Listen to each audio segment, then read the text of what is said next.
गांव डावला में कटानी रास्ते पर दबंगों ने किया अतिक्रमण, ग्रामीणों ने जिला कलेक्टर से लगाई गुहार। चूरू के गांव डावला में दबंगों ने कटानी रास्ते पर अतिक्रमण करते हुए तारबंदी तक करवा दी। अब ग्रामीण और किसान अपने खेतों में भी नहीं जा पा रहे हैं। कटानी रास्ता खुलवाने की मांग को लेकर डावला गांव के ग्रामीणों ने मंगलवार को कलेक्ट्रेट में जिला कलेक्टर पुष्पा सत्यानी से गुहार लगाई। ग्रामीणों ने बताया कि खसरा नंबर 724 डावला गांव की रोही में स्थित है, जहां से कटानी रास्ता गांव बूंटिया से खांसोली की तरफ जाता है। यह आम रास्ता ग्रामवासियों के अपने खेतों ढाणियों में आवागमन का मुख्य रास्ता है। इस कटानी रास्ते पर चूरू के तुलछाराम, मुकनाराम और लालचंद ने अतिक्रमण करते हुए तारबंदी और पट्टियां लगाकर कटानी रास्ते को बंद कर दिया है। इसके चलते गांव के लोगों का अपने खेत और ढाणियों में आवागमन अवरुद्ध हो गया है। जब गांव वालों ने रास्ता खुलवाने के लिए बोला तो ये लोग मरने मारने पर उतारू हो गए। डाबला निवासी लक्ष्मीचंद प्रजापति ने बताया कि गांव वालों ने कलेक्टर से रास्ते को यथाशीघ्र खुलवाने की मांग की है। रामपुरा की रोही में भेड़ चोरी के 2 आरोपी गिरफ्तार, सदर थाना पुलिस ने जिला जेल से किया प्रोडक्शन वारंट पर गिरफ्तार।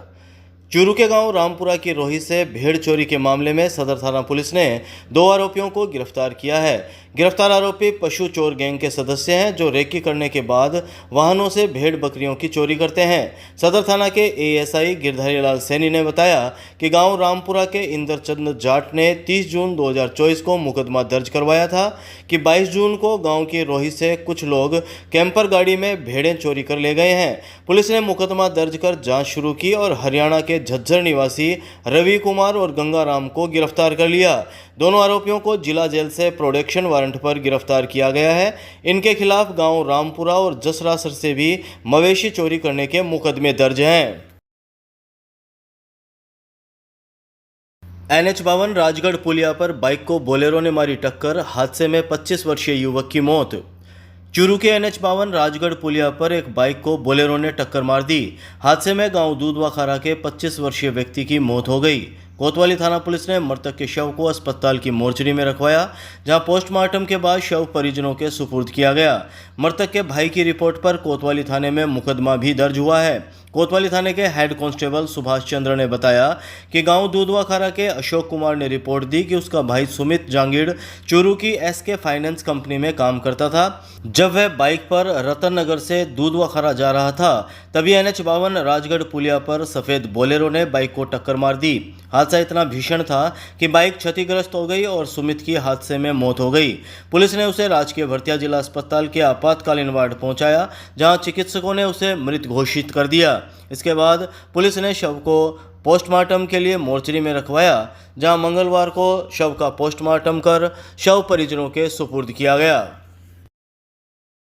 जिला उद्योग एवं वाणिज्य केंद्र में दलित आदिवासी उद्यम प्रोत्साहन के लिए जागरूकता शिविर आयोजित।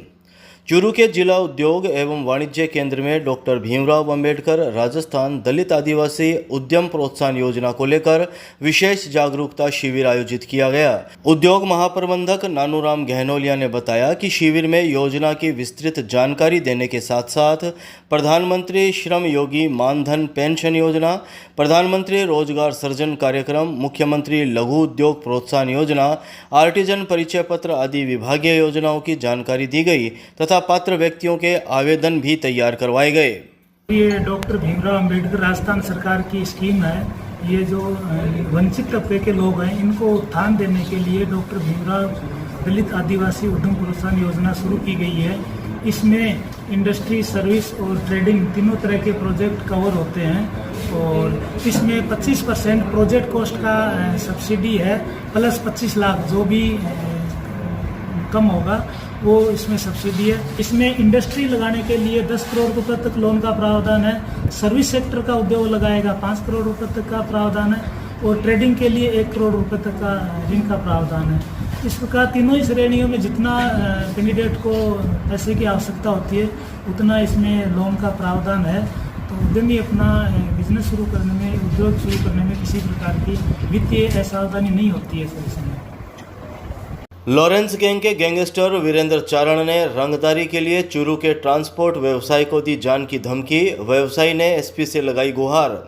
चूरू के एक ट्रांसपोर्ट व्यवसायी को लॉरेंस गैंग के गैंगस्टर वीरेंद्र चारण ने रंगदारी के लिए जान से मारने की धमकी दी है। व्हाट्सएप कॉल और वॉइस मैसेज के जरिए दी गई धमकी के बाद ट्रांसपोर्ट व्यवसायी ने कोतवाली थाने में मुकदमा दर्ज करवाया है। साथ ही एसपी से सुरक्षा गार्ड की भी मांग की गई है। ट्रांसपोर्ट व्यवसायी रणवीर कसवा चूरू के सैनिक बस्ती का रहने वाला है, जो भाजपा का कार्यकर्ता भी बताया जा रहा है। ट्रांसपोर्ट व्यवसायी रणवीर कसवा ने एसपी को दिए गए परिवाद में बताया कि 27 जून 2024 को उसके मोबाइल पर व्हाट्सएप कॉल आया, जिसमें व्यक्ति ने खुद को वीरेंद्र चारण बताते हुए कहा कि सुखदेव सिंह गोगामेड़ी के मर्डर में उनके काफ़ी पैसे खर्च हो गए हैं, उनके पैसों की भरपाई आप जैसे लोगों से ही होगी। इस पर ट्रांसपोर्ट व्यवसायी ने घबराकर फ़ोन काट दिया।